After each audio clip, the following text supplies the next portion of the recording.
Nolen, acompañado por el doctor Guillesco.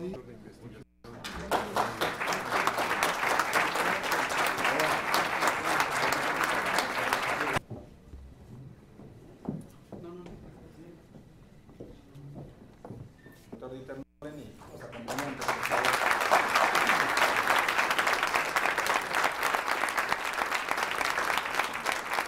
Público interesado que nos acompaña.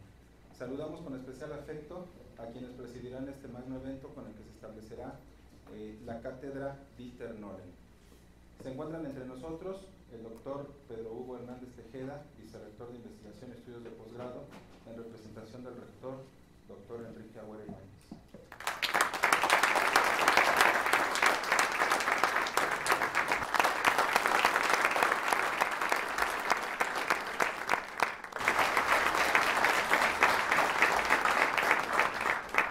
También está con nosotros el doctor Jorge David Cortés Moreno, que es director de Comunicación Institucional de esta institución.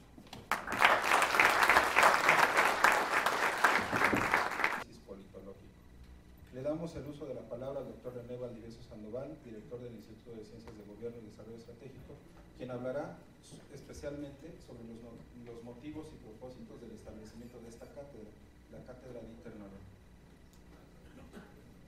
Muchas gracias. Un gusto siempre poder escuchar.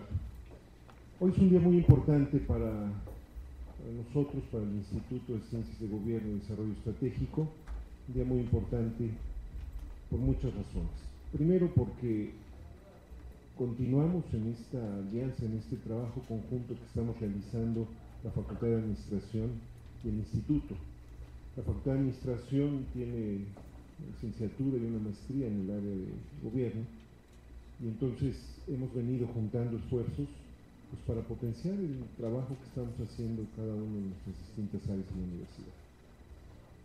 Aunque ya participamos en la convocatoria a un congreso que realizamos en gobiernos locales, un congreso internacional en un par de semanas, una semana, este es el primer evento que como instituto estamos de vivo y de pleno uso, organizando y funcionando. Por eso es importante para nosotros.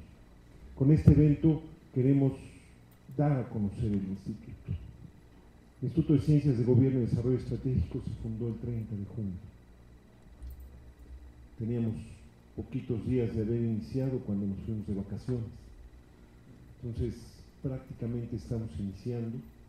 Ha sido un proyecto concebido desde la máxima autoridad de nuestra universidad, bueno, la máxima autoridad unipersonal de nuestra universidad, doctor rector Enrique Agüera Ibáñez, quien, viendo el esfuerzo que habíamos realizado ya de tiempo atrás en el Centro de Investigaciones sobre Opinión Pública, mejor conocido como el CISO, vimos pues el trabajo casi natural nos llevó a plantearnos la necesidad de crear un instituto que pudiera conjuntar lo que muchos veníamos haciendo ya en el CISO y también en la Facultad de Administración, investigación sobre gobierno, sobre temas de gobierno, de administración pública, de elecciones, de política, en fin, estos temas que son los que hoy nos reúnen.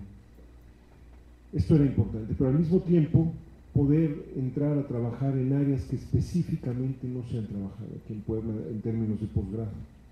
Tenemos un posgrado en Ciencias de Gobierno y Política que estamos también anunciando hoy en la mañana, ya escribimos en prensa. Estamos iniciando la convocatoria. Tenemos una maestría en Opinión Pública y Marketing Político también, única en el país. Con esas características no hay ningún otro lado.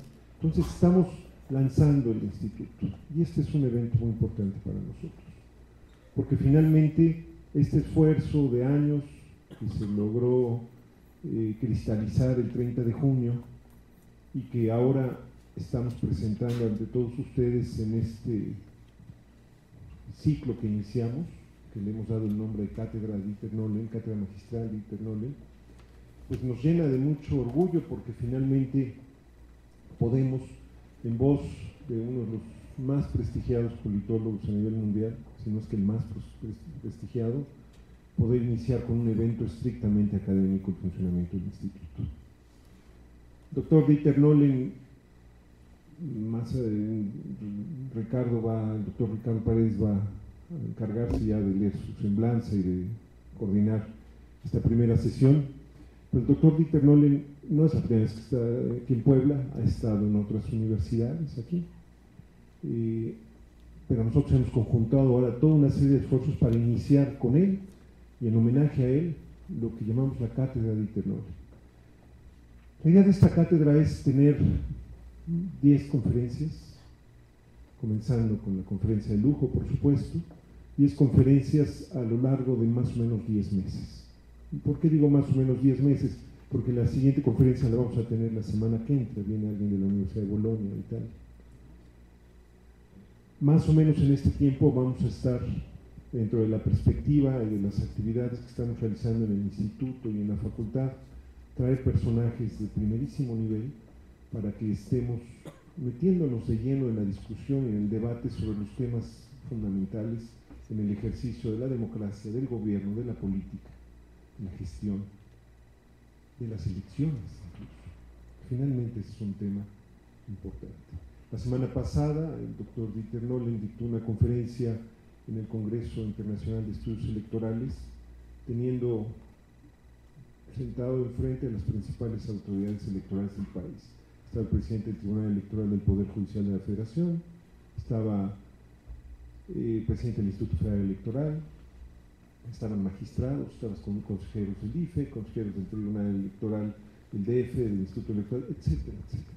Había gente de Naciones Unidas, había gente de la Fundación Internacional para los Sistemas Electorales, estaba la gente que es fundamental en la discusión, organización y asesoría sobre los procesos electorales, no en México, no en América Latina, en el mundo. Y estaban ahí, no por el Congreso, estaban ahí porque querían escuchar al doctor Nolen.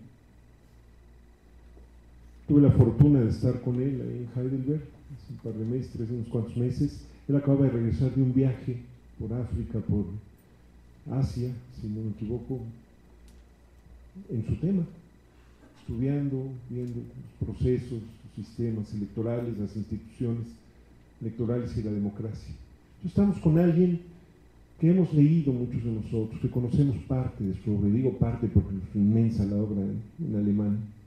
Hay aquí algunos que han estudiado con él allá en Heidelberg y que ciertamente leen alemán, pero muchos no lo leemos, entonces por eso digo que hemos conocido parte de su obra.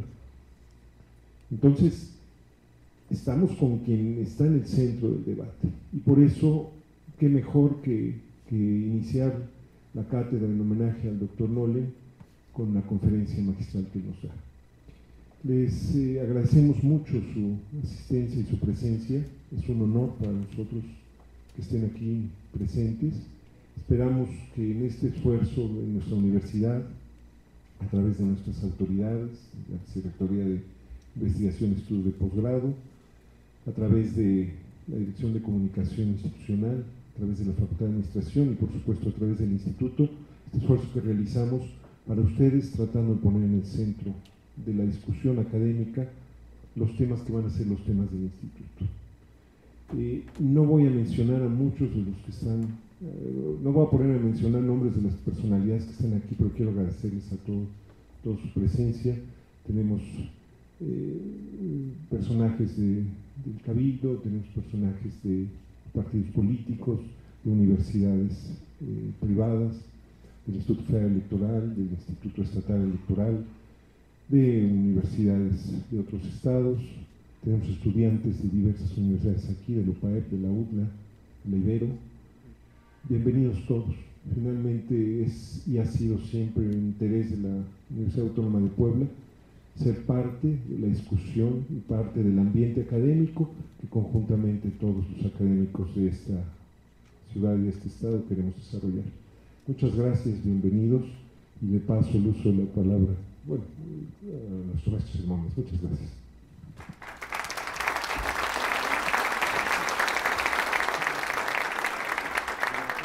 Muchas gracias, doctor Valdivieso. A continuación, tiene la palabra el doctor Pedro Hugo Hernández Tejeda, en representación del rector, doctor Enrique Agüero Ibáñez.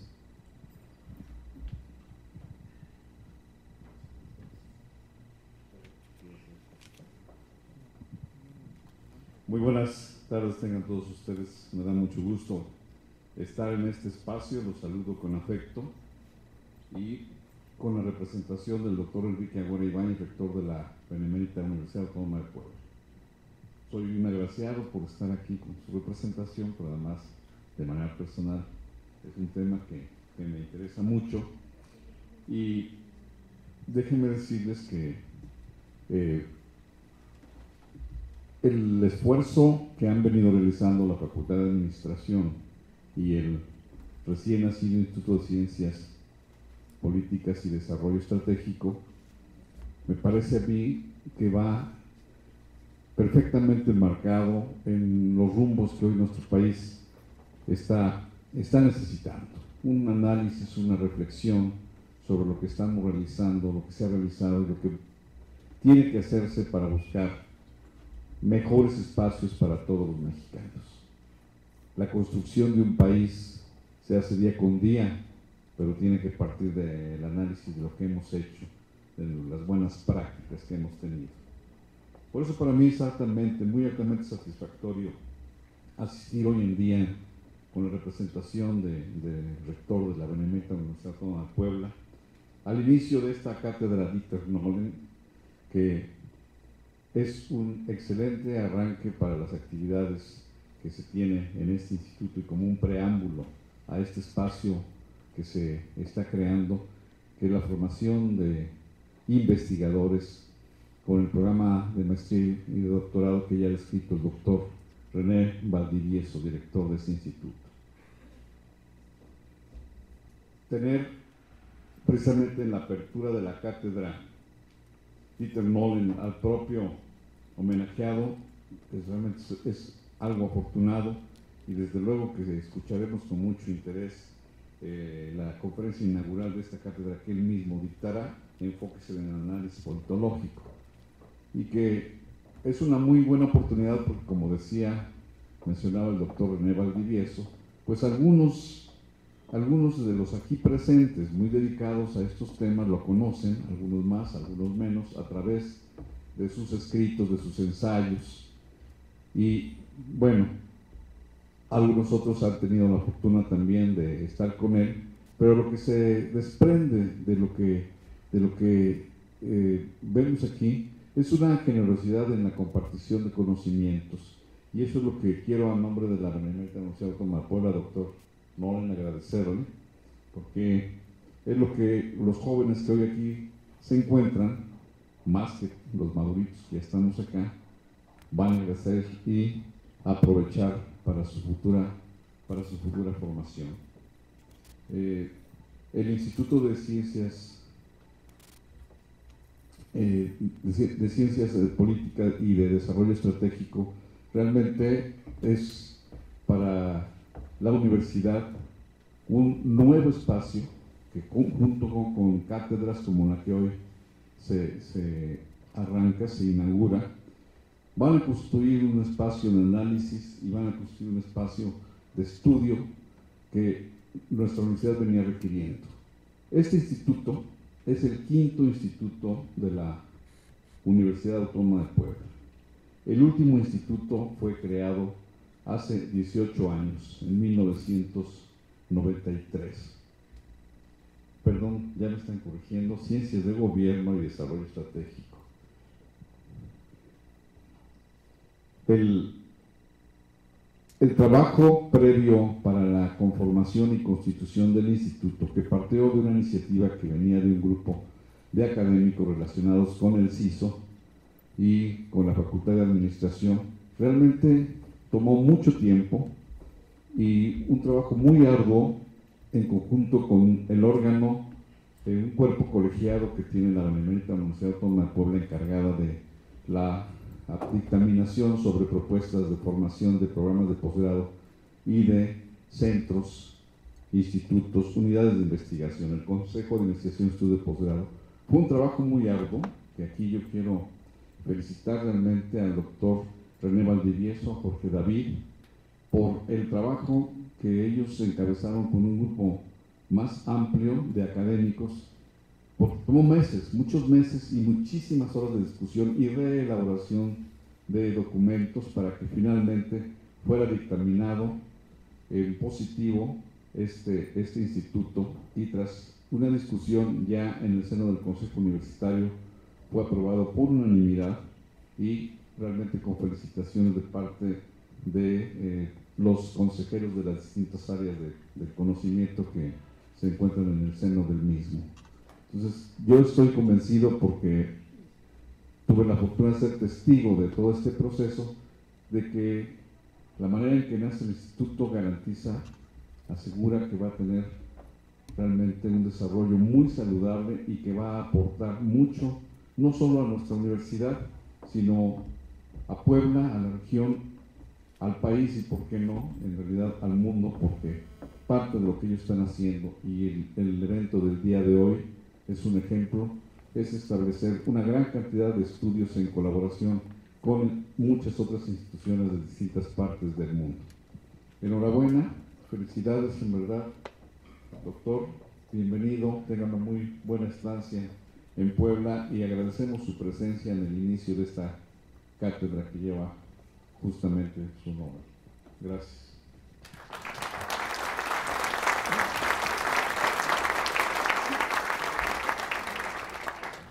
Bueno, muchas gracias, doctor Pedro Hugo, por su participación.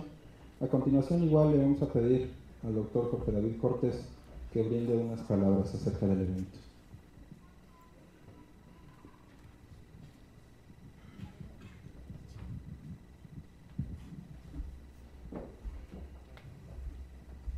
Bueno, no pensaba hablar porque todos queremos escuchar a Nolen, entonces voy a ser muy breve.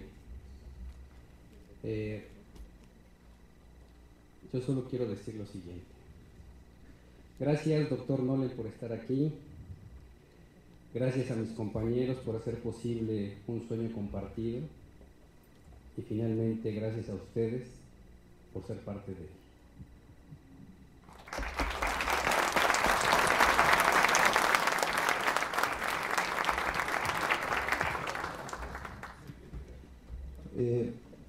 Gracias, doctor Jorge David. De igual manera, le vamos a dar la palabra al doctor Ricardo Paredes Solorio para que haga una breve semblanza intelectual del doctor Dieter Nolen y posteriormente iniciemos con la conferencia planeada para el día de hoy.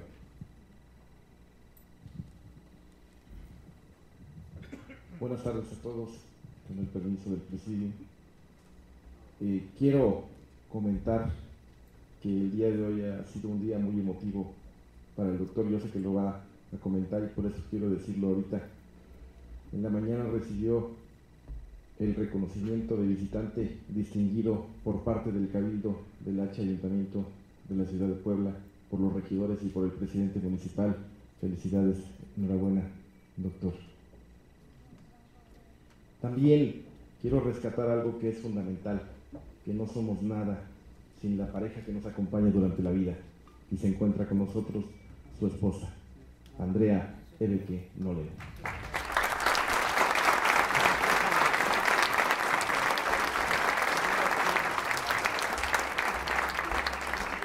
Quien además en todo momento lo ha estado acompañando al doctor, quien además nunca, y obsérvenlo, nunca deja de mirarla, siempre está muy unido a ella. Voy a comenzar por describir la carrera del doctor Dieter Nolen. Él es profesor titular emérito de la Universidad de Heidelberg, Alemania. Tiene 4 hijos. Entre 1960 y 1966 estudió ciencia política, historia y literatura francesa en las universidades de Colonia, Heidelberg y Montpellier. Se doctoró en 1967 por la Universidad de Heidelberg con la tesis El parlamentarismo español del siglo XIX. Tras una estancia de 2 años en Santiago de Chile como representante de la Fundación Konrad Adenauer, presentó su tesis a cátedra en 1973 en la Universidad de Tubinga, titulada Chile, el experimento socialista. En 1974 fue nombrado profesor titular de ciencia política en la Universidad de Heidelberg, de la que se emeritó en 2005. En el largo plazo de su carrera, el doctor Nolen ha desempeñado diferentes cargos académicos, entre ellos director del Instituto de Ciencia Política en la Universidad de Heidelberg, 1978-1979, así como decano de la Facultad de Filosofía e Historia de la misma universidad de 1990 a 1992. En 2001-2002 fue cofundador del Heidelberg Center para América Latina, con sede en Santiago de Chile, y director académico de la Universidad de Heidelberg en ese mismo centro. Desde su docencia en la Flaxo Clásica en Santiago, a principios de los años 70, ha impartido cátedra y conferencias en un sinnúmero de universidades y centros de estudios de Hispanoamérica. El doctor Nolen ha sido galardonado con el premio Max Planck de Investigación en el año 1990, el premio Libro del Año de la Fundación Friedrich Ebert en 1995, el premio Investigación sobre España y América Latina de la Universidad de Augsburgo. Recibió la mención Outstanding Academic Book of the Year en Estados Unidos en el año 2001, el diploma honoris causa de Administración Electoral de la Universidad Pantheon París II. En el momento de su jubilación recibió la medalla de honor de su propia universidad. En 2009 fue nombrado profesor honorario de la Universidad Andina Simón Bolívar, con sede en Ecuador. En 2010 se le otorgó el doctorado honoris causa por la Pontificia Universidad Católica de Perú Lima. En el mismo año, doctorado honoris causa por la Universidad de Buenos Aires. El doctor Nolen es especialista en instituciones políticas, en temas electorales, en desarrollo de la democracia, en política social y política internacional, además de un reconocido experto en América Latina. Su interés por el rigor metodológico de la disciplina ha quedado plasmado en un sinnúmero de obras por él compiladas, como por ejemplo el Diccionario de Política de 7 tomos, la Enciclopedia del Tercer Mundo de 8 volúmenes, de las cuales se hicieron varias reediciones actualizadas desde los años 60 hasta la fecha. Últimamente aparecieron el Diccionario de la Ciencia Política en 2 tomos, actualizado en su 4ª edición en Múnich 2010, y el Diccionario Preciso de la Política en su actualizada y aumentada 5ª edición, también en Múnich 2011. Si bien gran parte de su obra está escrita en alemán, Nolen es también autor y compilador de diversos libros en inglés y español, con traducciones a otros idiomas. Sus libros en lengua castellana son fruto de su interés por América Latina y de su intensa cooperación con numerosos científicos sociales de la región. Es de destacar su ya clásico libro Sistemas Electorales del Mundo, que apareció en Madrid en 1981. Su obra Sistemas Electorales y Partidos Políticos, publicado por el Fondo de Cultura Económico, cuya 3ª edición se publicó en 2004, y su monumental compilación Tratado de Derecho Electoral comparado en América Latina, que en una versión actualizada y ampliada fue publicada en 2007 también por el Fondo de Cultura Económica. En 2006 apareció el Diccionario de Ciencia Política, 2 tomos, editorial Porrúa, una versión ampliada de la obra alemana por entradas de interés hispanoamericano y adaptada al público hispanoparlante. Cabe mencionar también que tiene obras en castellano y en inglés, como es Reforma Política y Consolidación Democrática, Reforma Política y Cambio Político, Presidencialismo versus Parlamentarismo, Descentralización Política y Consolidación Democrática, Presidencialismo o Parlamentarismo, Enciclopedia Electoral Latinoamericana y del Caribe, Elecciones y Sistemas de Partidos en América Latina, Democracia y Neocrítica, Presidencialismo Renovado, Elecciones en África, Elecciones en Asia y el Pacífico, El contexto hace la diferencia, Elecciones en las Américas, El institucionalismo contextualizado, Instituciones políticas en su contexto, Ciencia política, Teoría institucional y relevancia del contexto, Sistemas electorales en su contexto, Derecho y política en su contexto, La democracia, Instituciones, conceptos y contexto, Elecciones en Europa, La democracia, Instituciones, ciencia política y democracia en su contexto en distintos países: Buenos Aires, México, Baden-Baden, Lima, Oxford, Santa Fe. Sus aportaciones al debate sobre presidencialismo y parlamentarismo, así como sobre las reformas electorales, son de obligada referencia. Actualmente está por aparecer Cómo estudiar ciencia política, una introducción de 3 elecciones, que saldrá publicado en Madrid. Escrita para los estudiosos de la disciplina en América Latina. A punto de terminarse, se encuentra el Manual de Ciencia Política, Aportes para América Latina. En 2007, cabe hacer mención que un universitario de la Benemérita Universidad Autónoma de Puebla, José Ramón López Rubí Calderón, coordinó un estudio homenaje Política y Ciencia Política de Dieter Nolen, Puebla, 2007. En 2009, José Reynoso Núñez y Herminio Sánchez de la Barquera compilaron La democracia en su contexto, estudios en homenaje a Dieter Nolen, en su 70º aniversario, año 2009 también. Todo esto es una referencia obligada. Era obligado leer la gran obra del doctor para dar inicio entonces a la cátedra magistral con el tema Enfoques en el análisis politológico. Bienvenido, doctor. Adelante.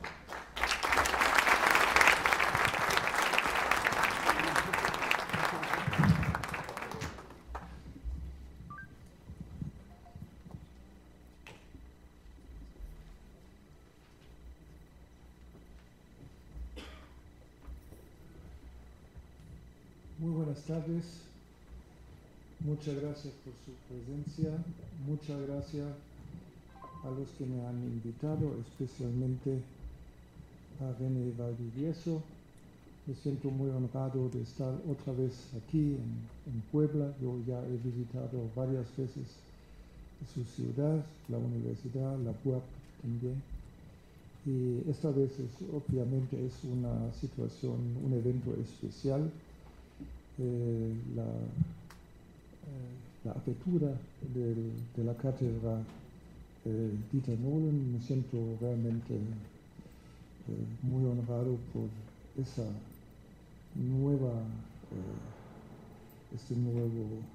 que me honran con esta cátedra, y al mismo tiempo lo felicito mucho por la implementación de una cátedra, sea de Dieter Nolen o no, en cuanto a su función de invitar a destacados políticos de ciencias políticas para el intercambio de ideas, que es muy importante para una universidad que quiere estar en el debate en cuanto a sus aportes a la política.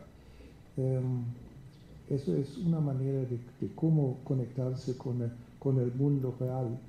Y los que tal vez conocen mi obra, siempre ha sido también mi intento de escribir no solamente para cientistas sociales, sino contribuir al debate y a resolver problemas de actualidad política, como por ejemplo en el campo del debate sobre presidencialismo y parlamentarismo.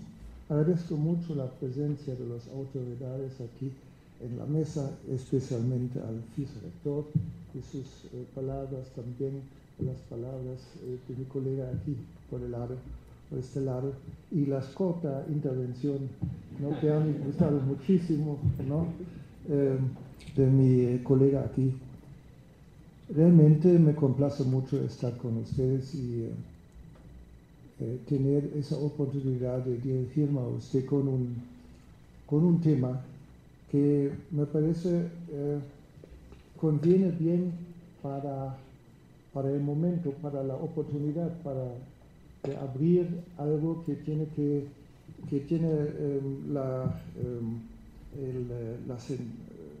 el sentido de abrir más canales para la ciencia política, para el intercambio académico. El tema es enfoques en el análisis politológico.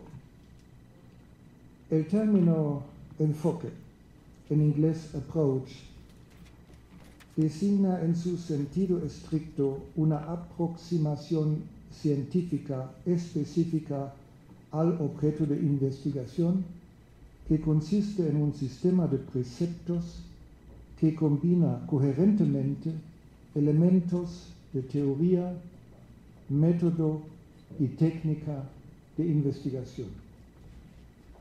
En la literatura de la ciencia política, la noción muy común de enfoque se utiliza a menudo de manera ambigua y vaga. Algunas veces se iguala a la teoría, se dice en vez de teoría enfoque. A veces al método, se dice enfoque en vez de método. Algunos autores lo ubican entre teoría y el método, algo en el intermedio. Otros entre el método y la técnica de investigación, también en el intermedio, pero ubicado entre diferentes elementos teóricos. También se encuentran combinaciones como enfoque teórico o enfoque metodológico. Este uso poco nítido hace que el término siempre parezca adecuado, pero da lugar a una confusión conceptual. Una pregunta. ¿Eso? Sí. Bueno. No significa que yo tengo que terminar dentro de un cierto tiempo, ¿no? No es una grabadora. Es una grabadora, ¿verdad? Entonces, sí. Porque uno nunca sabe si se acercan, ¿no? Normalmente son papelitos ¿no? que andan por la mesa, ¿no? Pero este aparato uno nunca sabe, ¿no? No obstante, el enfoque expresa de hecho algo específico, que no es sinónimo de método ni de teoría. Se diferencia de teoría porque su contenido no puede someterse a un examen empírico. Se contrarresta más bien al de otra aproximación o perspectiva de ver un fenómeno, es decir, a otros enfoques. Lo que lleva a contemplar cuál de los enfoques es más apto o fructífero para una cabal comprensión de la realidad observada. Se diferencia de método, término que se refiere al procedimiento y a las herramientas de investigación. Por lo tanto, la expresión enfoque es a menudo utilizada como concepto residuo que incluye todos los abordajes a un problema científico, que ni son teoría ni método. En esta función reside su uso difuso. A veces, enfoque que equivale simplemente a una perspectiva, entre otras, sin mayor contemplación de sus implicaciones teóricas y metodológicas. En este sentido estricto, sin embargo, no debería ser localizado tampoco en un plano propio entre un ordenamiento pensado como verticalmente jerárquico de teoría, método y técnica de investigación. Dado que el término combina generalmente elementos de estos tres ámbitos, ocupa por lo tanto un espacio propio al lado, o más bien a lo largo de eje, teoría, método, técnica de investigación. Por ejemplo, el enfoque de area approach, se define primero con respecto a nivel teórico por el alcance limitado de las afirmaciones científicas para una área sociocultural definida como, por ejemplo, América Latina. El area approach, el enfoque de área, las afirmaciones se refieren a una sola área. B, con respecto al método, por su integración en el método comparativo. Y tercero, con respecto a las técnicas de investigación, por su transigencia, dado que el método comparativo, como vamos a ver en adelante, no se restringe a un solo procedimiento. El estudio de los enfoques más allá de su conocimiento nos permite comprender las características de la ciencia política y las tendencias de su desarrollo. Ese es tal vez el mensaje más amplio, más preciso, más importante. Que estudiamos los enfoques, sabemos en qué dirección corre el desarrollo de la ciencia política en un país, en una universidad, en el mundo en general. Por eso le doy tanta énfasis al estudio de los enfoques. En la siguiente inmersión más en profundidad de varios enfoques, distinguiremos entre 5 de ellos, todos de metodología inductiva.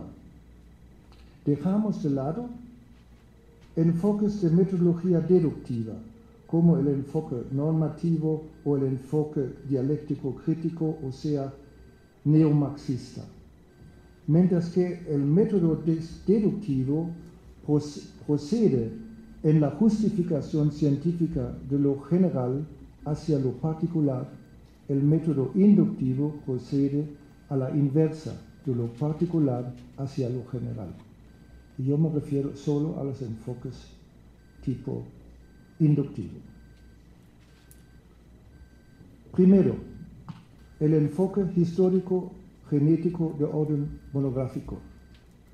Este enfoque privilegia el estudio nacional peculiar y con respecto al nivel teórico, la explicación de los fenómenos a partir del contexto histórico de su surgimiento y su desarrollo. Con respecto al método, el procedimiento histórico hermenéutico, y con respecto a la técnica de investigación, la crítica interna y externa de las fuentes. Segundo, el enfoque comparativo cuantitativo. Este enfoque privilegia la comparación internacional, extendida con respecto a los casos en estudio a la mayor cantidad posible. Con respecto a técnicas de investigación, se adhiere a la estadística. Con respecto a la teoría, favorece a las teorías de mayor alcance. Tercero, el enfoque interdisciplinario. Este enfoque es comparativo, pero que no conviene definirlo debido a propiedades particulares por los mismos criterios. Se distingue por la pluralidad de perspectivas con las que se abordan objetos de estudio, gracias al aporte de diferentes disciplinas de la investigación. Cuarto, el enfoque comparativo cualitativo. Este enfoque privilegia también la comparación internacional, pero limitada a un número reducido de casos, cuya selección se produce en el marco de un diseño de investigación que permite mayor fertilidad científica. Privilegia además teorías de medio alcance. Ahí hay una distinción clara con el enfoque comparativo cuantitativo, ¿no? Ahí está la distinción, porque es justamente diametralmente contraria en los diferentes niveles que estamos observando. Por ejemplo, en el cuantitativo, la mayor cantidad de casos posibles, y en el cualitativo, un reducido número de casos que se va a estudiar. Quinto, el enfoque histórico-empírico, que forma parte del enfoque comparativo cualitativo. Más allá de esto, se distingue por la importancia que atribuye en el marco de una investigación causal a la diferenciación conceptual y a las variables de contexto. Los Las 5 opciones tienen sus pros y sus contras, las que vamos a ejemplificar. El último, el enfoque histórico empírico, permite superar algunos problemas. Es la opción consecuente para explicaciones en la medida en que los politólogos se encierran en lo monográfico nacional. Así, preguntando por la estructura del sistema de partidos, como explicación se ofrece la evolución histórica de los partidos, cronológicamente expuesta. Siendo tal trabajo muy valioso, no se corresponde bien con las aspiraciones de la ciencia política, consistentes en análisis sistemáticos y conocimientos generalizables. Acorde con esto, la pregunta acerca del sistema de partidos políticos alude, por ejemplo, a su número, a las relaciones de tamaño, a las distancias ideológicas entre ellos, a sus esquemas de interacción con las clases sociales y entre ellos, el grado de su institucionalización. Las respuestas, obviamente, son diferentes respecto a estas preguntas que cuando se produce de forma histórica genética. Es totalmente diferente. O preguntando por la democratización de un régimen, la respuesta se da a menudo, como en el caso de México, contando cronológicamente todas las reformas electorales desde los años 70 en adelante, sin apuntar el momento en el que el autoritarismo se transformó de hecho en una democracia constitucional a partir de las reformas electorales del año 96, comprobado por el resultado de las elecciones parlamentarias del año siguiente y de las elecciones presidenciales del año 2000. Los conceptos utilizados en estudios monográficos tienen un trasfondo principalmente local o idiosincrático. A veces corresponden a intuiciones de un solo investigador, sin correspondencia comparativa, y así cumplen de lleno con el atributo de ser parroquial, como decía Giovanni Sartori. Un buen ejemplo lo constituye el concepto de enclave autoritario, introducido por un sociólogo chileno y referido a las instituciones provenientes de la dictadura pinochetista, que se mantenían en tiempos de la democracia. Como enclave autoritario declaraba, por ejemplo, el hecho de que se le continuará aplicando el sistema electoral binominal proveniente de la legislación anterior a la democracia. Con la insistencia en su origen, se sataniza el sistema binominal y a los que lo defienden, y se deja fuera de atención que ha contribuido a estructurar la competencia política en Chile, a facilitar la formación de una coalición entre dos partidos que eran antagónicos en la época preautoritaria y por su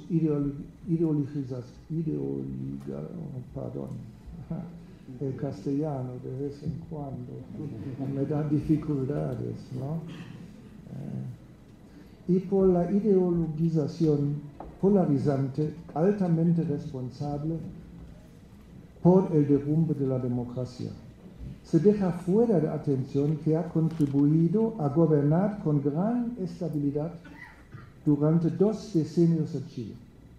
Tampoco se compara con otros países con experiencias parecidas, como por ejemplo España, país en el que las Cortes franquistas promulgaron la ley de reforma política cuyo núcleo era la determinación del sistema electoral para las primeras elecciones postfranquistas. Este sistema, sin embargo, resultó ser permanente hasta hoy en día, sin que nadie habla de un enclave autoritario. Así, sin experiencia comparativa, adicionado a una muy cuestionada conceptualización de los fenómenos observados en el ámbito nacional, existe incluso el peligro de construir problemas que de hecho no lo son, y de buscar razones y soluciones a estas trabas que no sería necesario buscar sin haber construido estos problemas fantasmas. En este sentido, el investigador social local parece, como decía Joaquín, el sociólogo chileno Joaquín Bruna, el investigador social local parece entrar, y lo cito, en la relación perversa del intelectual con el poder que le ha permitido jugar con tanto éxito el papel de movilizador de las soluciones a los problemas que él mismo ha diagnosticado o se ha construido socialmente.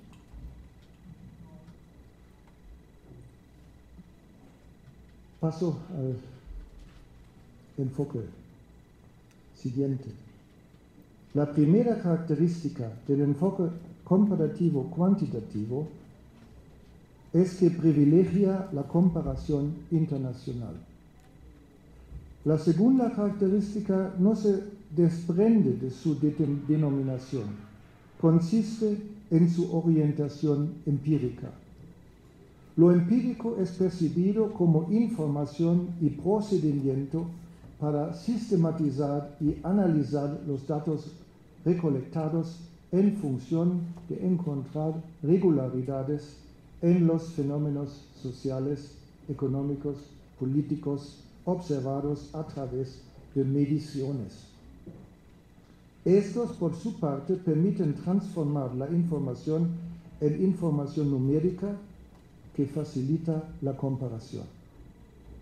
La estadística, como técnica de investigación, promueve la tercera característica del enfoque comparativo cuantitativo. Por un lado, la extensión de los casos en estudio a la mayor cantidad posible. Por otro lado, la estimación de ciertos indicadores de universos estadísticos, como por ejemplo poblaciones, que permiten afirmaciones sobre la población de un país con base en solo 1000 entrevistas realizadas. El primer problema del enfoque comparativo en general es que no atiende bien a las condiciones de contexto, como se observa, por ejemplo, en el gobierno comparado. Es notorio que el gobierno comparado hasta hace poco no incluía a América Latina, con el efecto de que la región casi no cuente con su contexto en la disciplina madre. Sus conceptos y teorías, o sea, los instrumentos de análisis, más allá de los métodos de investigación, son abstracciones de una realidad diferente a la latinoamericana, de las experiencias europeas y angloamericanas.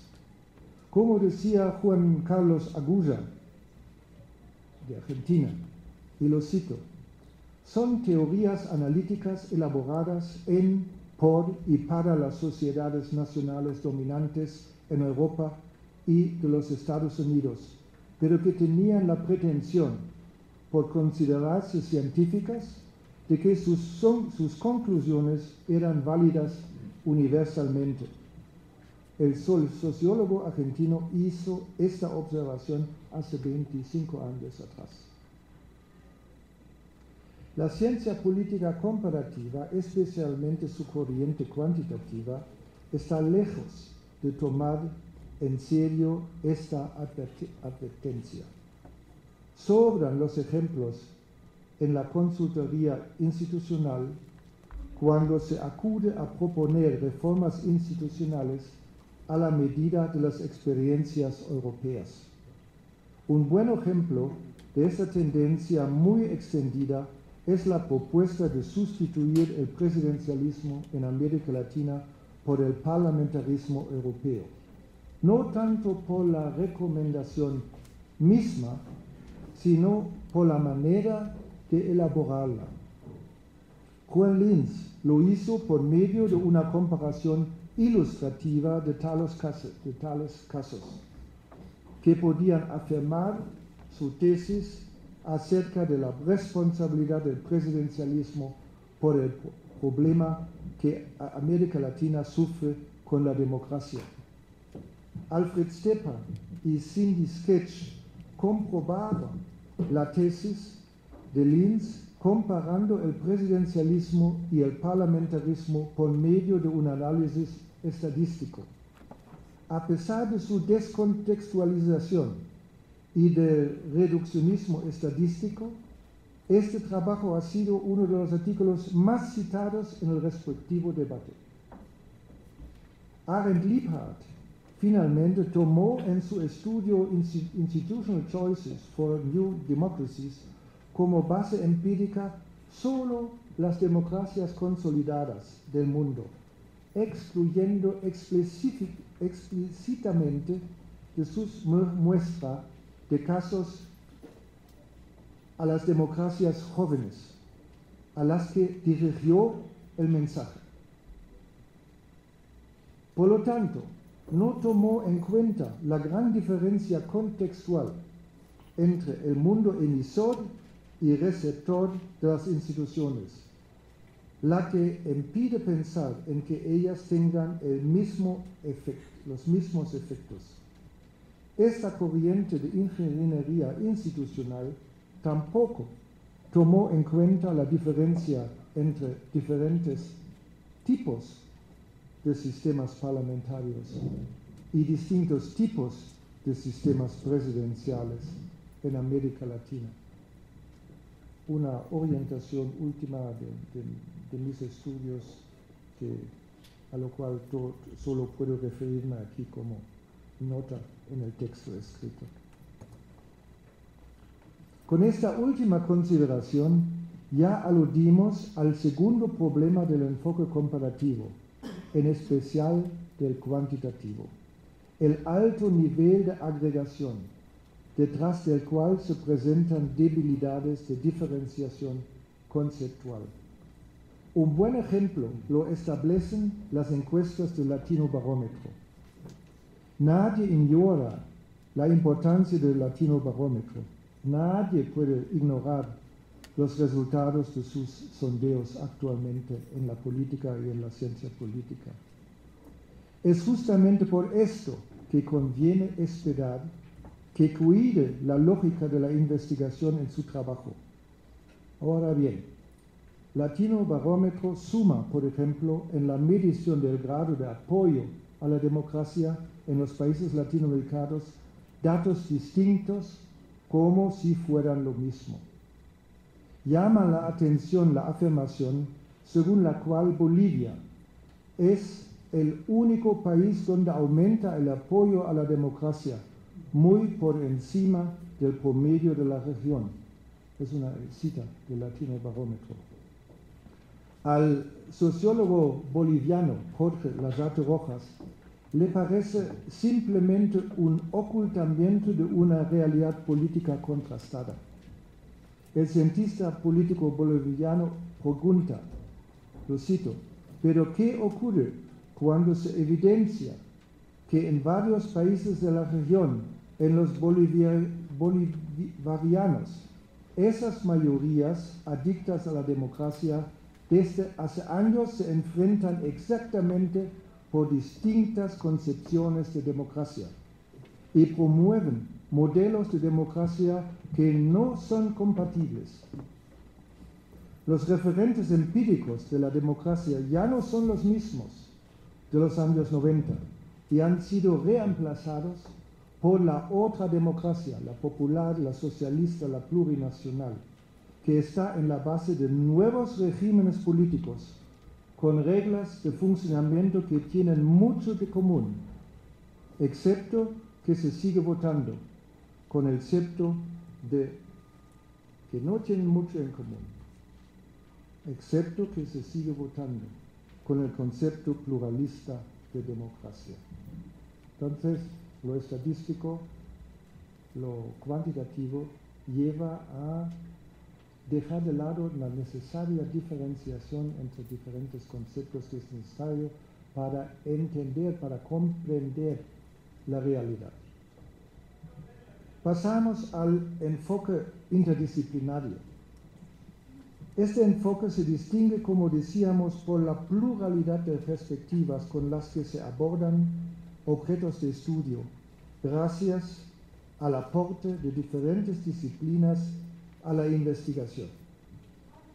Este enfoque ha vivido un auge enorme en América Latina gracias al Programa de las Naciones Unidas para el Desarrollo, en cuyo marco se han elaborado repetidamente informes sobre el desarrollo humano a nivel nacional, subregional y regional, y también informes sobre el desarrollo de la democracia. El enfoque interdisciplinario es indudablemente muy valioso y tiene su gran encanto. En el diálogo con otras disciplinas se vislumbran mejor las condiciones epistemológicas de la propia disciplina, que a menudo con el ámbito exclusivo de ella misma se quedan implícitas, no articuladas. Además, el enfoque interdisciplinario permite identificar reduccionismos de cada una de las disciplinas participantes. Como sentencia Wolfgang Schluchter, un sociólogo de la Universidad de Heidelberg, nadie conoce bien su propia disciplina si solo conoce la suya. Interesante, ¿no? Nadie conoce bien su propia disciplina si solo conoce la suya. Se puede extender. Nadie conoce bien su propio país cuando solo conoce lo suyo, etc.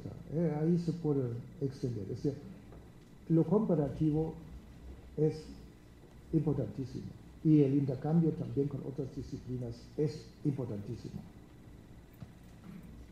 La confrontación con el conocimiento de otra disciplina no debería ser vista como un reto. De verdad, este otro conocimiento es complementario.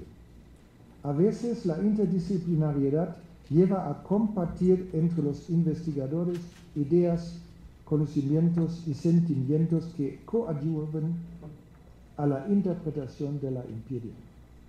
Sin embargo, todos estos beneficios del enfoque interdisciplinario dependen de la calidad de los investigadores de las diferentes ramas del saber. Se supone que son buenos conocedores de la realidad en que viven. Es notorio, sin embargo, que las investigaciones interdisciplinarias muy relacionadas con las agendas políticas del respectivo país, de la respectiva subregión o región, se desconectan a menudo del estado de arte de la ciencia política a nivel internacional. Así, el mayor problema de la inclusión de la investigación electoral en un concepto de estudios interdisciplinarios regionales consiste en perder la rigurosidad conceptual y analítica de la ciencia política. Para no transmitir solo una impresión general, cito un ejemplo referido al sufragio y al sistema electoral tomado del segundo informe sobre el desarrollo humano en Centroamérica. Allí se sostiene que, lo cito, un principio democrático fundamental que es que todo voto cuenta igual. En adelante se vincula esta idea con la proporcionalidad que consiguen los sistemas electorales respecto a la relación entre votos y escaños. Se da por entender que es difícil lograr, lo cito, tal representación electoral perfecta, pero que no todos los sistemas electorales se alejan en la misma medida de tal ideal. En esta argumentación no se diferencia entre valor numérico y valor de logro del voto, mientras que el valor numérico del voto cae en el ámbito del derecho a sufragio y su igualdad es un derecho constitucional que tiene que ser garantizado en la práctica. El valor del logro del voto cae en el ámbito del sistema electoral, en su sentido estricto, y es justamente la propiedad por la cual los sistemas electorales se diferencian entre sí. La equidad del valor del logro de los votos varía según los sistemas electorales, o sea, los votos no cuentan igual. Y por no diferenciar entre los conceptos, el análisis queda en el aire, o mejor dicho, es totalmente falso.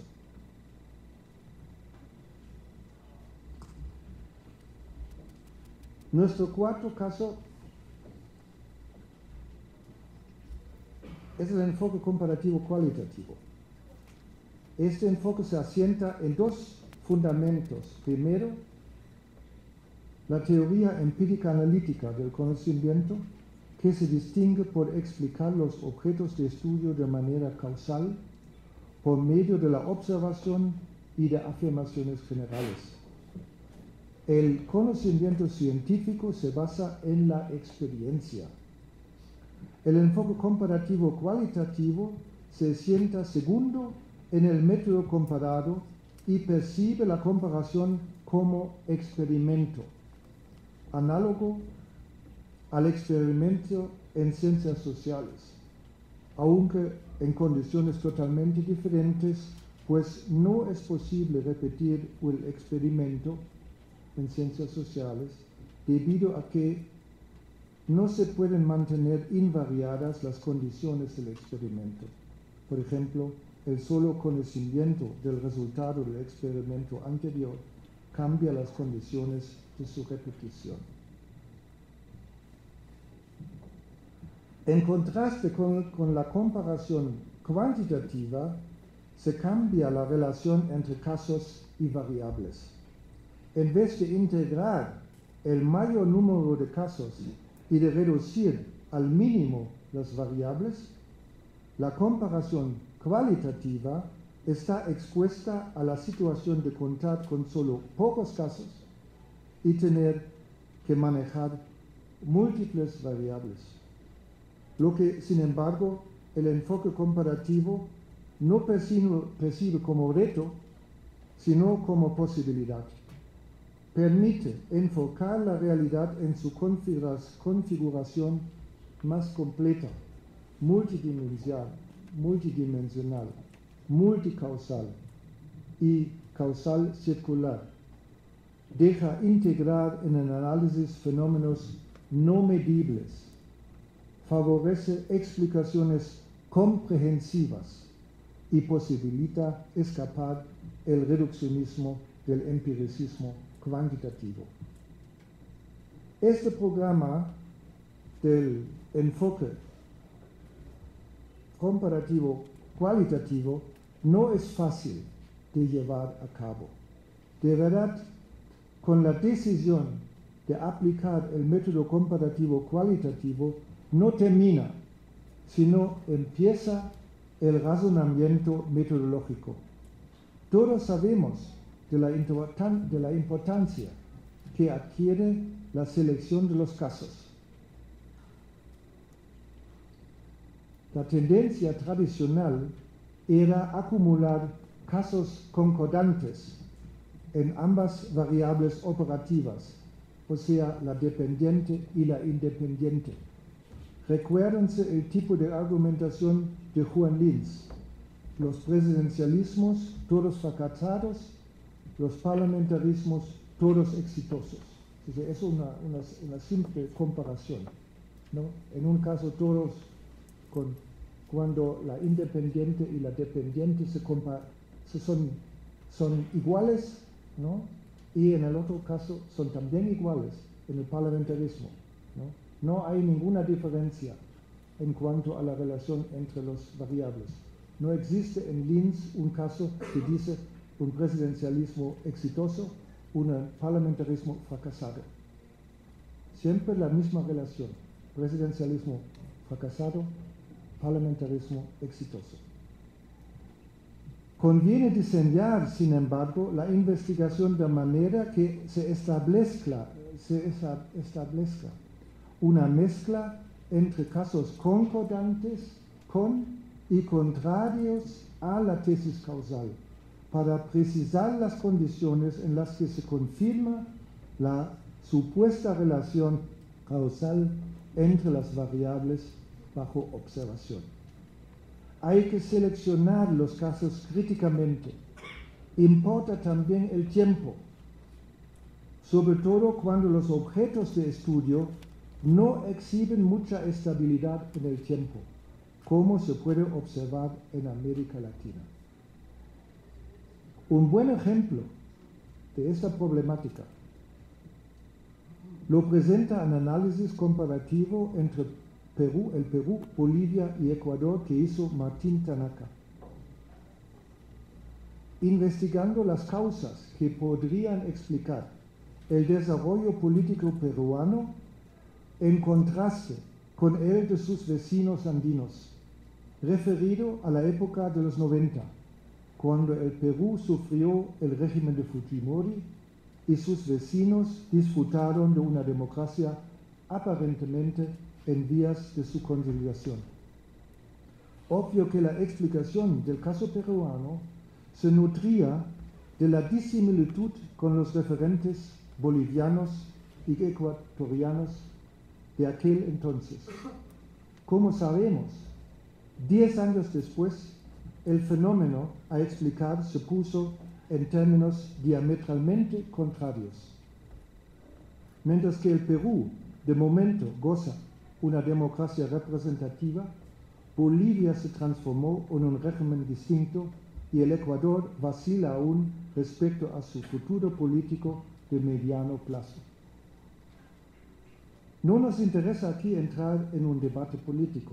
Queremos señalar a nivel metodológico que a veces el conocimiento empírico conseguido a través del enfoque comparativo empírico es dependiente de las propiedades del objeto de estudio que puede diferir en distintos contextos temporales, ¿no? Hoy en día sería totalmente equivocado preguntarse o ponerse la pregunta que Tanaka hizo en su estudio de comparativo entre Perú y Bolivia y Ecuador, porque la situación en cuanto a variable independiente y variable dependiente se ha transformado totalmente.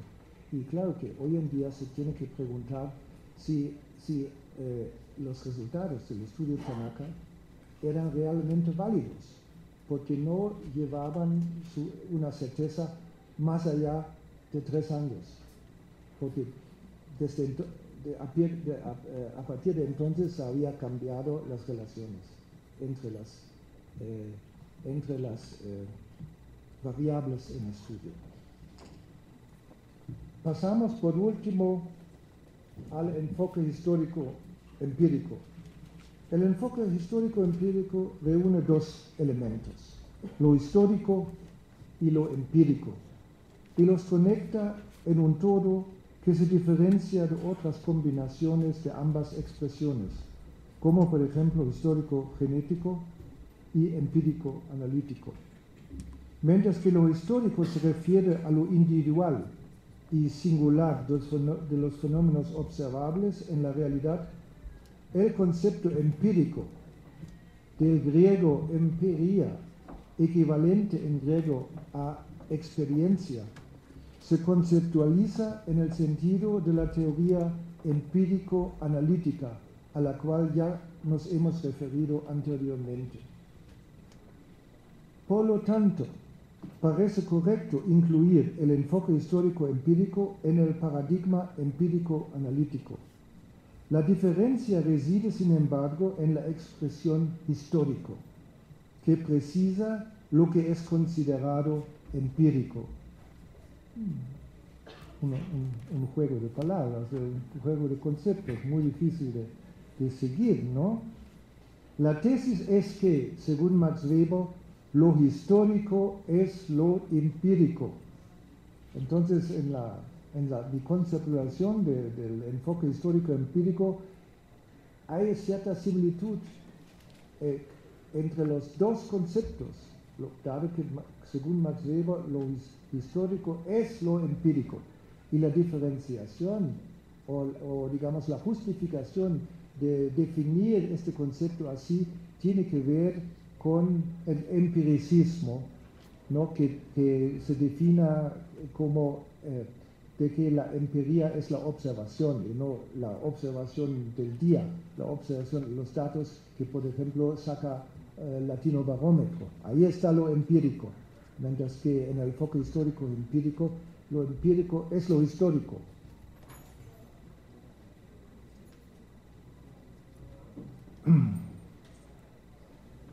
El enfoque histórico empírico trata de comprender la realidad desde una perspectiva histórica,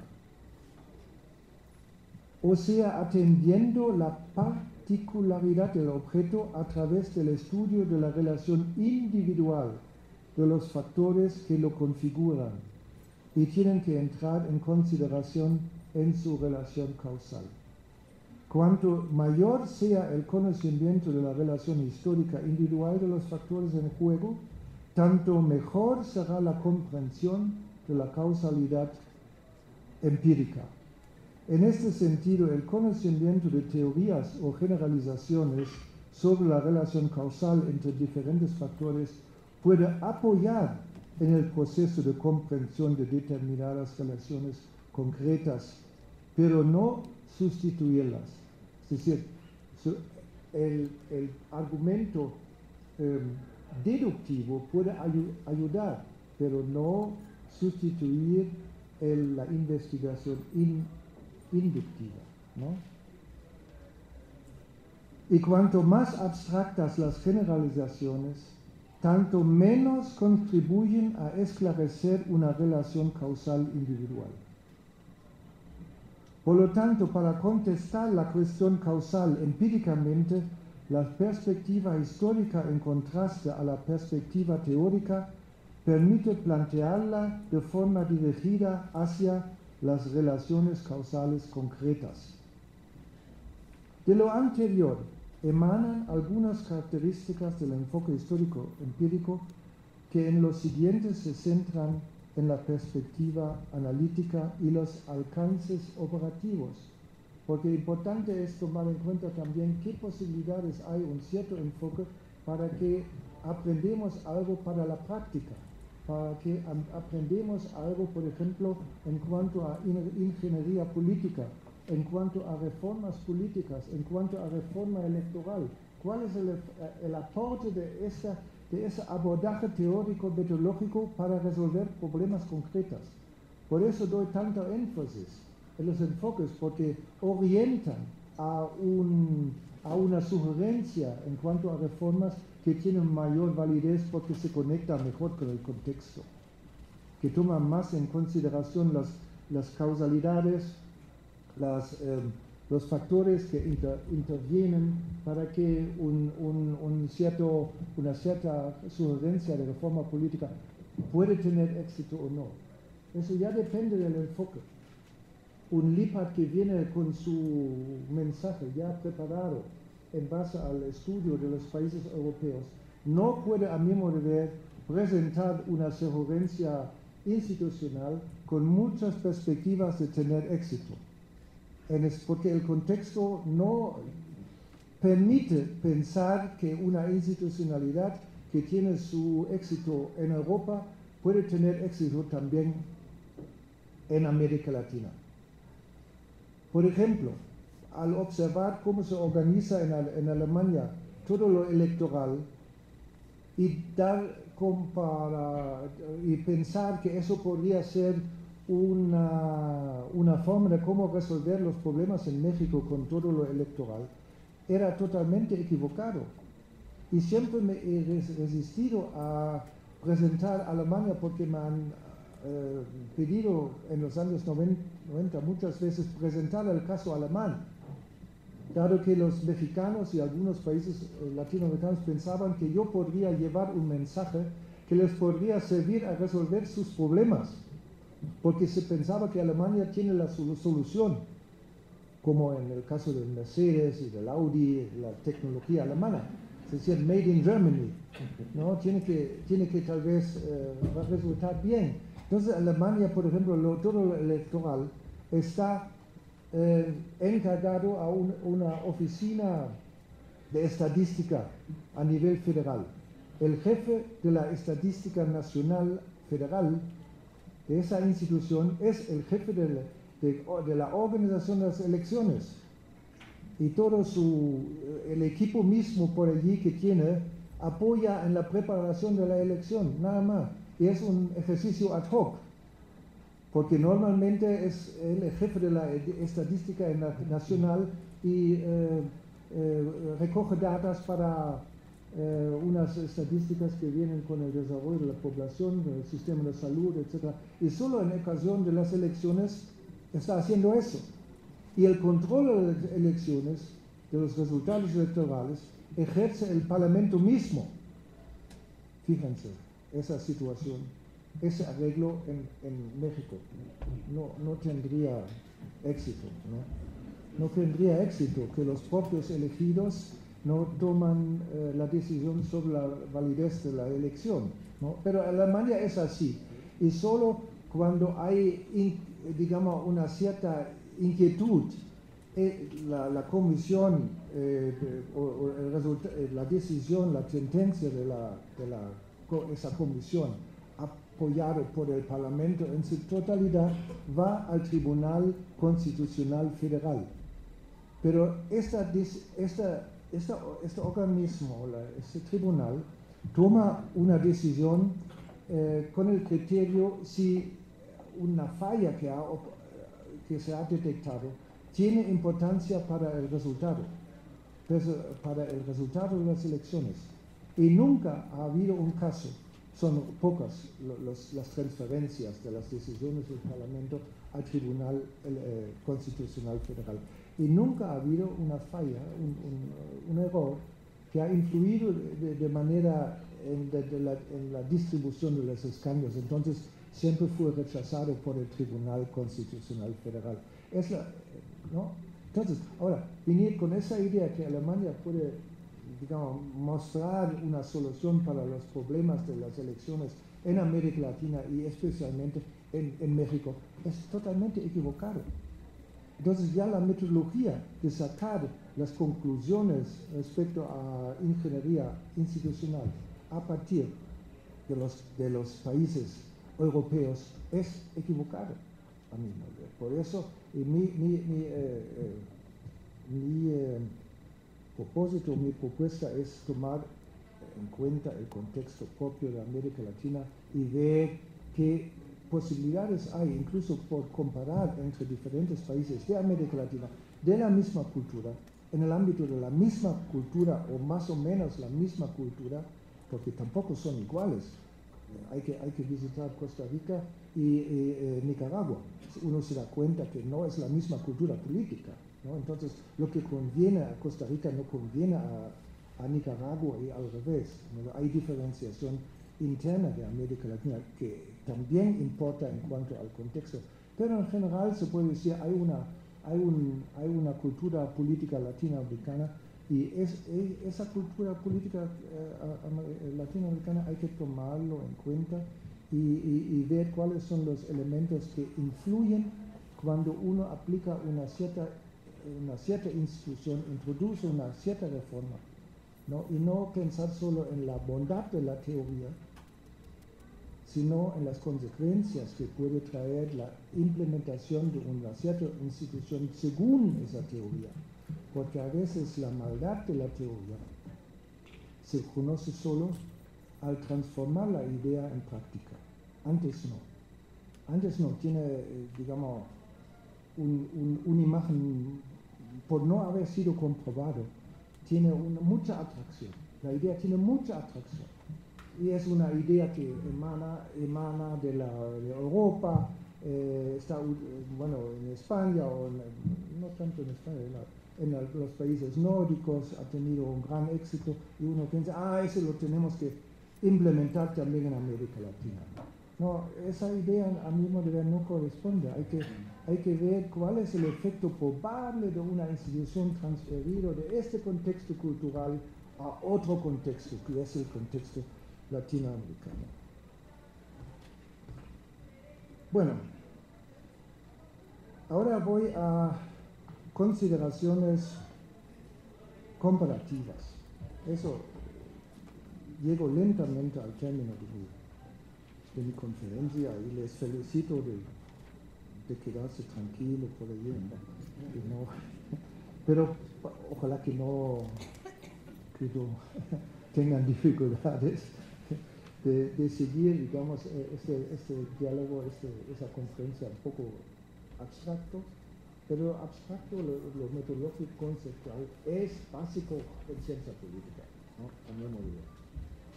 La enumeración de los distintos enfoques y el énfasis en sus diferencias puede favorecer la idea que entre ellos no existe nada en común. Por lo demás, si pensamos en la intensidad de las diferencias, a partir, primero, de la cantidad de casos tomados en cuenta, y, segundo, de la centralidad de las propiedades singulares de los casos en el proceso de investigación, el enfoque histórico genético, o sea, monográfico, y el enfoque comparativo cuantitativo se ubican en los extremos de un supuesto continuum. A la izquierda, solo un caso, en el otro extremo, una gran cantidad de casos. Y por la izquierda, muy monográfico, muy preciso, muy contextual, y en el otro, descontextualización completa. Y los demás enfoques se encuentran más o menos en el intermedio de esos extremos. Sin embargo, esta idea no se confirma si observamos nuestros enfoques desde otros puntos de mira. Por ejemplo, si consideramos la importancia que se da al contexto, es interesante detectar que el enfoque histórico-genético, que supone darle mucha atención a la especificidad del caso en sus múltiples dimensiones, lo descuida, al igual que en el enfoque comparativo cuantitativo, dirigido a acumular la mayor cantidad de casos en el diseño de la investigación. Varían solo en el punto de salida, la manera en que se descuida al contexto. Así, en el enfoque monográfico, cuanto más homogéneo el contexto, tanto más se supone que la relación causal de las variables observadas es independiente del contexto. Entonces, el contexto es homogéneo, pero por ser homogéneo no se lo toma más en cuenta, queda fuera. Por su homogeneidad pierde de importancia en el análisis. Y por sobre todo si es una cosa históricamente comparativa, ¿no? Porque si el contexto es el mismo en todas las etapas de la investigación, históricamente pensado, entonces no podemos dejar de lado, no importa. En el enfoque comparativo cuantitativo, el resultado es parecido, aunque la configuración del contexto cambia.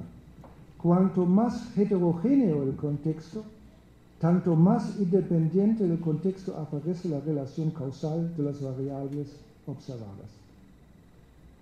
Es interesante, ¿verdad? Por un lado, la homogeneidad hace perder de vista el contexto, y por otro, la heterogeneidad hace perder de vista el contexto. En ambos casos, los reduccionismos salen a la vista. En el caso del enfoque monográfico, el contexto del caso concreto no está percibido como importante porque se lo considera estable. Pero la supuesta estabilidad no permite deducir que el contexto no tenga influencia. Por medio del enfoque comparativo cualitativo, que favorece comparaciones de objetos en contextos distintos, hemos aprendido que el contexto cuenta, así sea estable o no. En el caso del enfoque comparativo cuantitativo, el contexto del caso concreto tampoco es percibido como importante porque el enfoque mismo no se propone explicar o entender casos singulares, o tal vez peculiares. El caso concreto no es importante, sino como número aumentando la cantidad de los casos acorde con criterios estadísticos. Otro punto de mira que señala cierta similitud entre los enfoques supuestamente más disociados es el de la importancia que se da a los conceptos. Cuanto más monográfico, tanto más específicos los conceptos y tanto menos conciencia sobre la dependencia del conocimiento de la conceptualización. Recuérdense en el caso de los enclaves autoritarios. Cuanto más cuantitativa la comparación, tanto menos diferenciados los conceptos y tanto menos conciencia de la importancia de los conceptos en el proceso de investigación. Recuérdense el caso de la valoración de la democracia por parte del Latino Barómetro.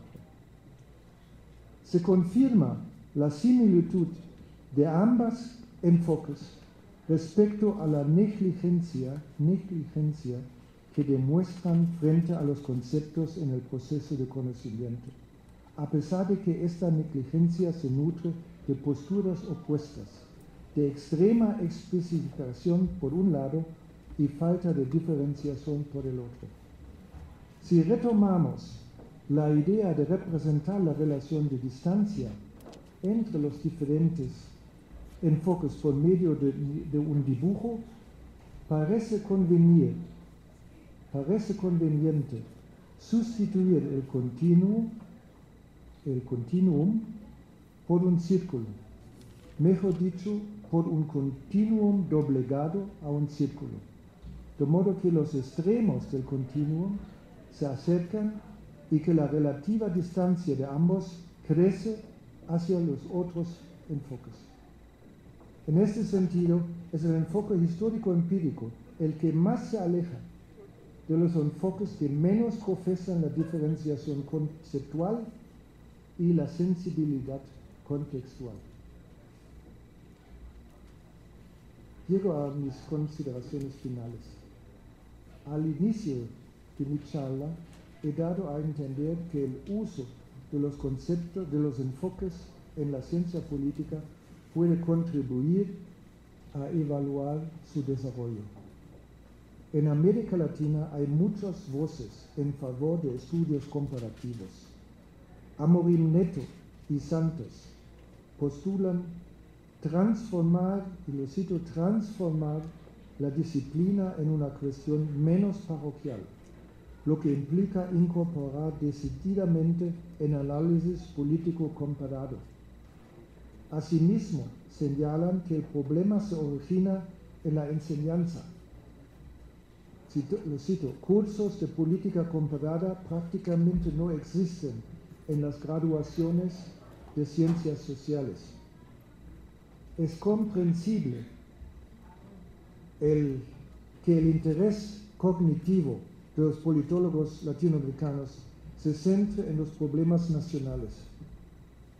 Sin embargo, es difícil comprender la realidad nacional si no se trascienden las fronteras de lo local, como correctamente sostiene un politólogo guatemalteco. Ahora bien, mis consideraciones respecto a los diferentes enfoques han querido contribuir a esclarecer la diversidad interna de los enfoques comparativos.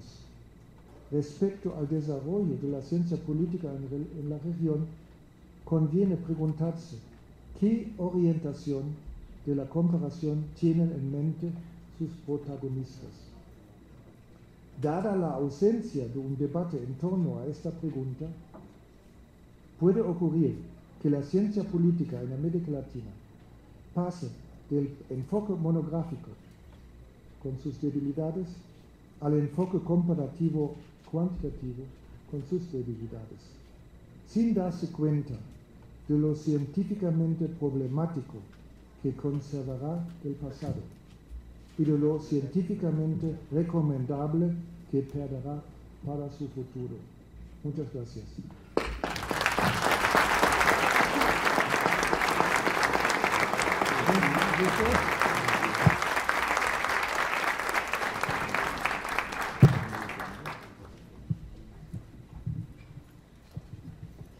Ahora si hay preguntas, este es el momento, por favor.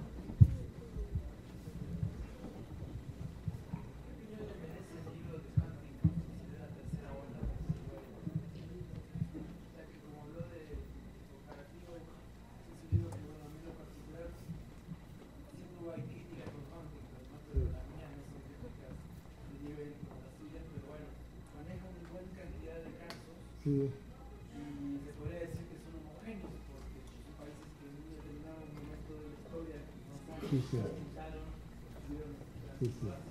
Sí, sí. sí. Sí.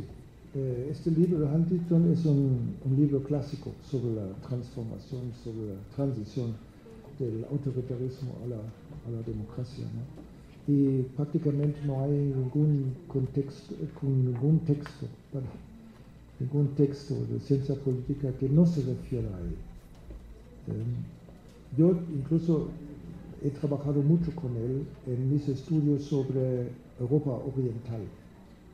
Realmente me ha iluminado en mis propios estudios relacionados con la reforma de los sistemas electorales, que tenían mucho que ver con la forma en que se hizo la transición. Es decir, la opción por un sistema electoral era dependiente de la forma en que se hizo la transición. Y eso era la idea principal de Huntington. Entonces yo pude comprobar en la práctica que era cierto. Pero Huntington es más bien cuestionado por otros estudios, ¿no? De modo que hay que tomar bien en cuenta sus diferentes estudios y opinar según la calidad de cada uno de ellos. Entonces, sobre la tercera hora es clásico estudio, ¿no? Muchas gracias por la pregunta. ¿Sí?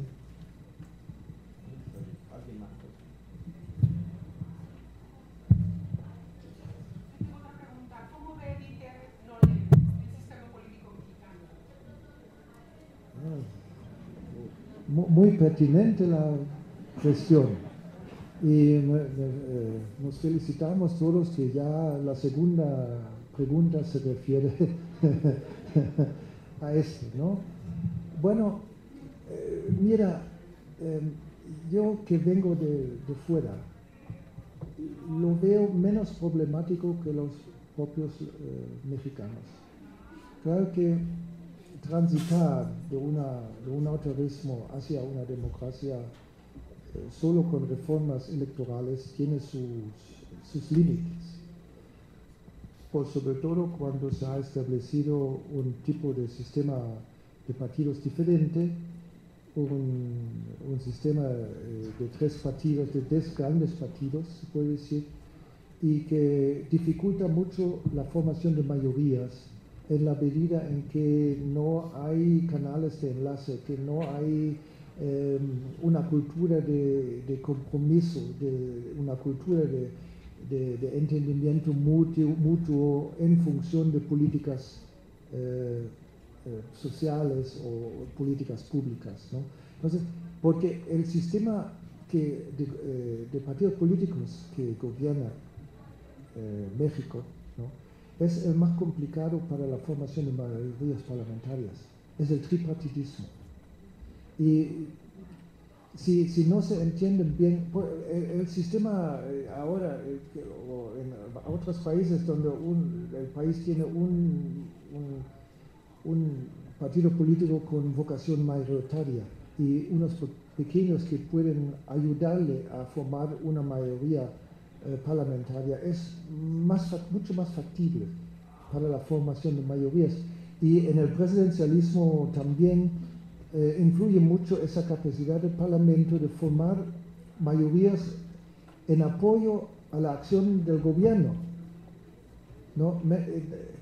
Y eso todavía no está entendido bien en los medios de comunicación y en muchas partes de la sociedad, porque todavía piensan que con la separación del poder hay un poder ejecutivo, un poder parlamentario, y a veces no funcionan de manera que se apoyan mutuamente, sino que incluso se piensa que ellos tienen que oponerse mutuamente. Eso es fatal para una buena política. Y sobre todo si el mandato de un presidente es de 6 años. Entonces, de no tener una mayoría o perder la mayoría en las elecciones intermedias como en Estados Unidos es fatal. Lo podemos observar con Obama, ¿no? Pierde la posibilidad de moverse ahora, de hacer una buena política, y pierde continuamente también la valoración de su política. Entonces, el presidencialismo también necesita mayorías parlamentarias como el parlamentarismo, como un régimen parlamentario, ¿no? Y la diferencia es que aquí se puede gobernar en el presidencialismo aunque no se tiene mayoría en el parlamentarismo no. Pero eso no significa tener un buen gobierno cuando el gobierno es dividido, es el concepto mágico, ¿no? El gobierno dividido, es decir, que hay una mayoría en oposición en el parlamento, ¿no?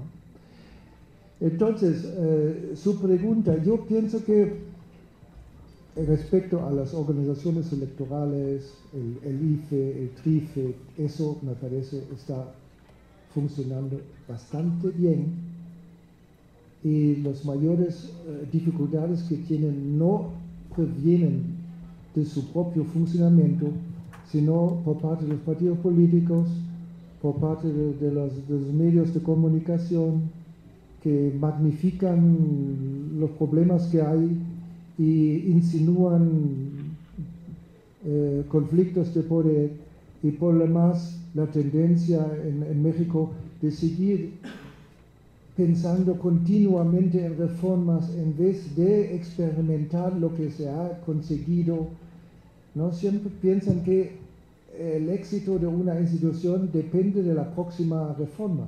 No, depende de la implementación de lo que ya tienen, del buen ejercicio, del buen cumplimiento de la institución que tienen. Y pensar en esto, y no en la próxima reforma, porque por las reformas mismas no se cambia el estilo de gobernar, el estilo o la funcionalidad en política. No. Eso es mi opinión, de modo que ya en el inicio dicho de la crítica al IFE, por favor no reformar, del sistema electoral, por favor no reformar, déjanlo como está y tratar de mejorar la gobernabilidad por mejorar o cambiar la cultura política, ¿no? Pero la reforma del 96, del año 2007, por ejemplo, ¿no? Reforma electoral, encargando más funciones al IFE, es contraproducente, simplemente es contraproducente, porque el IFE no puede cumplir imparcialmente con las funciones que se le han otorgado. Se lo podría, pero no, los partidos políticos no lo dejan, porque interpretan cada decisión como algo parcial. Y cada partido, ¿no?, tiene su problema con el IFE. por alguna decisión que ha tomado el IFE ahora en relación a asuntos que normalmente no corresponden a una institución electoral. Ellos tienen que organizar elecciones, listo, pero ahora tienen que intervenir en la vida interna de los partidos, en el financiamiento de los partidos, en el financiamiento de las campañas electorales, etcétera, etcétera. Todos elementos, todas decisiones que son de un alto grado político. Cada decisión que tome es contradecido por este partido, otro partido, según la orientación que tiene esa decisión. Entonces, a través de esa reforma se puede decir claramente, se va a empeorar la imagen del IFE y ahí se destruye a una institución que es a nivel mundial tope. Yo les digo que es a nivel mundial tope y piensan también en lo costoso de esa estructura institucional. Los mexicanos pierden mucho dinero por criticar sin razón a unas instituciones que han establecido en función de la mayor gobernabilidad, mayor imparcialidad en el proceso electoral. A eso es un poco mi visión actual de los problemas, más allá de los que son de mayor alcance, que no me conviene discutir, que obvio, ¿no? La violencia, no, eso no escapa a mis posibilidades, ¿no?